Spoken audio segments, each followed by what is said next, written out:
भारतीय इतिहास के 5 सबसे शक्तिशाली राजा जिन्होंने अपना सिर कभी नहीं झुकाया, ना ही किसी की अधीनता स्वीकार की, जिनके बल और पराक्रम से दुश्मन के पसीने छूट जाते थे, जिनका नाम इतिहास के पन्नों पर स्वर्णिम अक्षरों में लिखा गया है। तो आइए चलिए जानते हैं इनके बारे में। सम्राट चंद्रगुप्त मौर्य।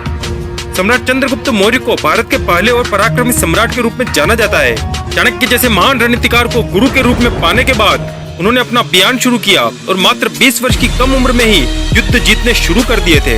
और बड़े होने के बाद सम्राट चंद्रगुप्त ने धनानंद को हराकर नंद वंश का नाश करके अपना राज्य शुरू किया। उन्होंने मगध पर भी कब्जा कर लिया और पश्चिम में ईरान तक अपना राज्य बढ़ा लिया। सम्राट अशोक एक ऐसे महान शासक थे जिनका राज्य अफगानिस्तान से लेकर बर्मा तक और कश्मीर से लेकर तमिलनाडु तक फैला हुआ था। उनकी राजधानी पाटलिपुत्र थी। सम्राट अशोक को भारतीय इतिहास में सबसे शक्तिशाली राजा के रूप में माना जाता है। सम्राट अशोक मौर्य वंश के तीसरे शासक थे। वे अपने शुरुआती दिनों में बहुत ही कठोर और खूंखार शासक थे, इसीलिए उन्हें चंड अशोक भी कहा जाता था। लेकिन कलिंग युद्ध में लाखों लोगों की मृत्यु को देखकर उनका हृदय परिवर्तन हो गया और उन्होंने विस्तार का अपना अभियान छोड़ दिया। भारत का राष्ट्रीय प्रतीक और झंडे का चक्र अशोक स्तंभ से ही लिया गया है। महाराणा प्रताप। मुगल काल में जब धीरे धीरे सभी राजपूत शासक अकबर के अधीन मुगलों से संधि कर रहे थे, तब मेवाड़ की भूमि पर जिस सूर्य का उदय हुआ उनका नाम था महाराणा प्रताप। वह मेवाड़ में सिसोदिया राजपूत राजवंश के राजा थे।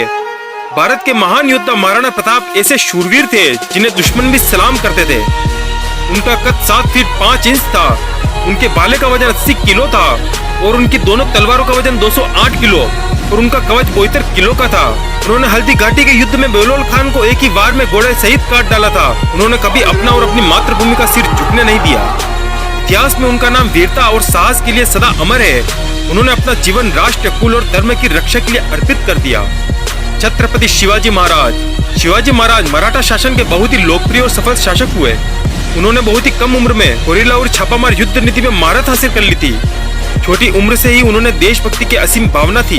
उनमें महाराणा प्रताप जैसा अपार बल और आचार्य चाणक्य जैसा चतुर दिमाग था। शिवाजी महाराज के पास भवानी तलवार थी जो उनके कुल देवी माताजी ने उन्हें दी थी, जिससे उन्होंने कई दुश्मनों के सिर धड़ से अलग कर दिए। सम्राट पृथ्वीराज चौहान। भारत के अंतिम हिंदू सम्राट पृथ्वीराज चौहान वंश के हिंदू क्षत्रिय राजा थे। उत्तर भारत में 12वीं सदी में उत्तरार्ध में उन्होंने अजमेर और दिल्ली पर राज किया था। सम्राट पृथ्वीराज चौहान की तरह उनकी सेना भी बलवान थी। इतिहासकारों के मुताबिक उनकी सेना में 300 हाथी और 3 लाख सैनिक शामिल थे। साहसी और युद्ध कला में निपुण सम्राट पृथ्वीराज चौहान बचपन से ही तीर कमान और तलवारबाजी पसंद करते थे। वे शब्दभेदी बाण चलाने में माहिर थे। सम्राट पृथ्वीराज चौहान ने अनेकों युद्ध किए और उनमें विजय हासिल की। सन 1191 में सुल्तान मोहम्मद गोरी ने पृथ्वीराज चौहान को कई बार हराना चाहा, लेकिन उसको सफलता नहीं मिली।